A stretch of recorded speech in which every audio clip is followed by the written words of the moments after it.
Now let's talk about the infrastructure boost that this country got under the Modi government. How border roads, tunnels, bridges got big boost under Modi government. Budget doubled in 4 years. Progress on a big upswing in 2023. There were 16 passes which were opened ahead of the previous years in record time, saving enormous funds in terms of air sustenance of cut-off areas. Apart from immense economic and strategic advantages, of course, IT is projected that in the financial year, India could spend rupees 15,000 crore on building border roads, bridges and tunnels in remote and inhospitable terrains, all to shore up the country's defences. And 50 Border Roads Organisation BRO members have been invited as special guests on Independence Day at Red Fort.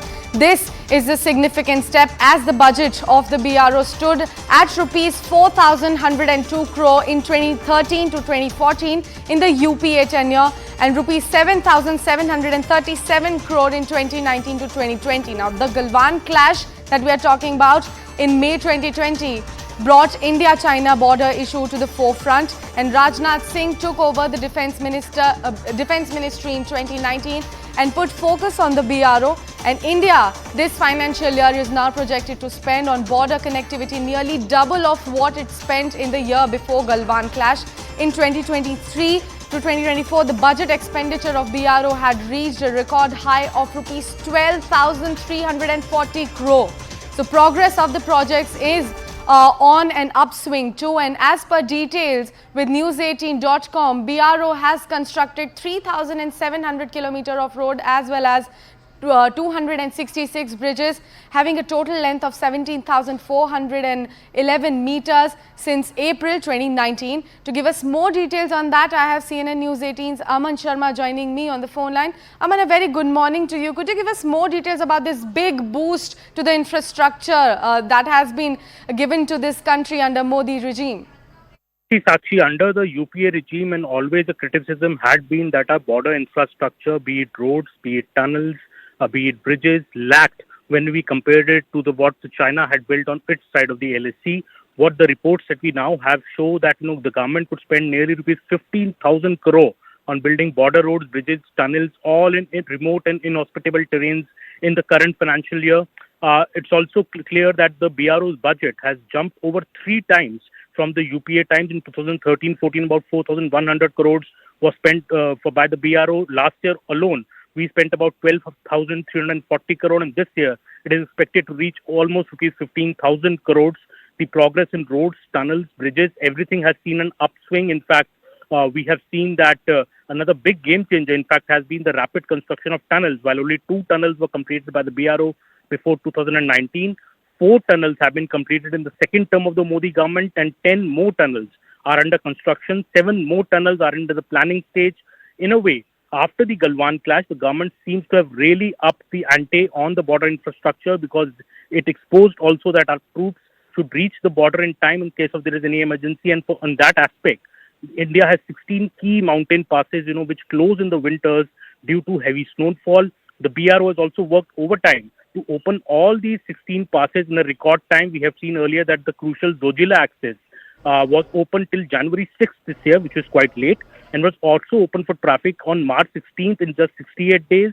The Rajdan Pass in Gurdes Valley was also open in just 58 days. The Manali-Sarachu access also opened in a record time in March. So not just building tunnels, not just building roads and bridges at a record pace, the BRO is also opening these mountainous passes which closed down at faster pace. They are much close. They are close for much fewer months now in 2023. This brings us not only advantage in strategic and economic terms, but also the air sustenance to the border areas, the cut-off areas also is reduced.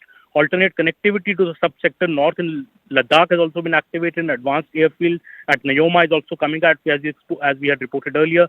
So in a way, under Mr. Rajnath Singh, especially in his second term, and since the Galwan clash, we have seen a big boost to the BRO, and that is also the reason, Prime Minister Narendra Modi, in fact, had stayed overnight at a BRO detachment at India's last village in Mana in Uttarakhand earlier this year. And now we have 50 BRO members being invited as special guests at Independence Day to the Red Fort, and this BRO's achievement on the borders could in fact may find a mention in the Prime Minister's speech from the Red Fort as well.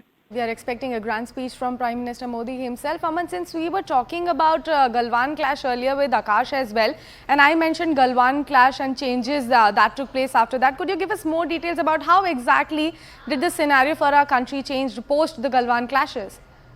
Post the Galwan clashes, the things that got exposed was that our troops also need to reach the borders quicker. The movement needs to be quicker, the movement needs to be unhindered, the movement needs to be shorter. So new roads have been built.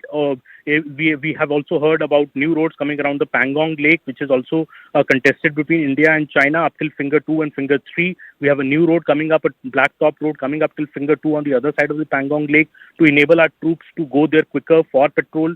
Also, various other tunnels which have come up. We have known the completed tunnels like Sonapur Tunnel in Meghalaya, Thing Tunnel in Sikkim, the Atal Tunnel in Himachal Pradesh, in Uttarakhand, in Arunachal Pradesh, the Neefu and the Sela tunnels were just inaugurated recently by Defence Minister Rajnath Singh. All these projects, in a way, aimed at improving strategic advantage for India at the LAC, and also thwarting China's designs in the future. And also comes in the backdrop of the 19th military talks between India and China, which are beginning today.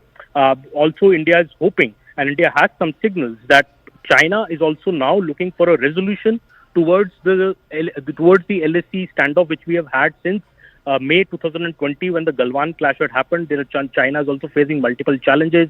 There's a front which has opened up with the Taiwan borders of China. Maybe China doesn't want a double front trouble right now. Also, the increasing closeness and the alliance between India and the US strategic alliance is also something that India is hoping will factor in while looking for a resolution of this dialogue. So, a lot of resolution of the conflict, and that is why all eyes are on the 19th round of military talks between India and China, which are beginning today. And this comes just ahead of the Indian Prime Minister and the Chinese President expected to meet at the BRICS Summit in South Africa next week, and also at the G20 Leader Summit in India on September 9th and 10th in New Delhi. Okay, Aman, thank you so much for laying out all those crucial details for our viewers. We'll keep coming back to you for more updates on that. But right now, it's time to slip into a very short break. Stay with us for more news and updates right on the other side.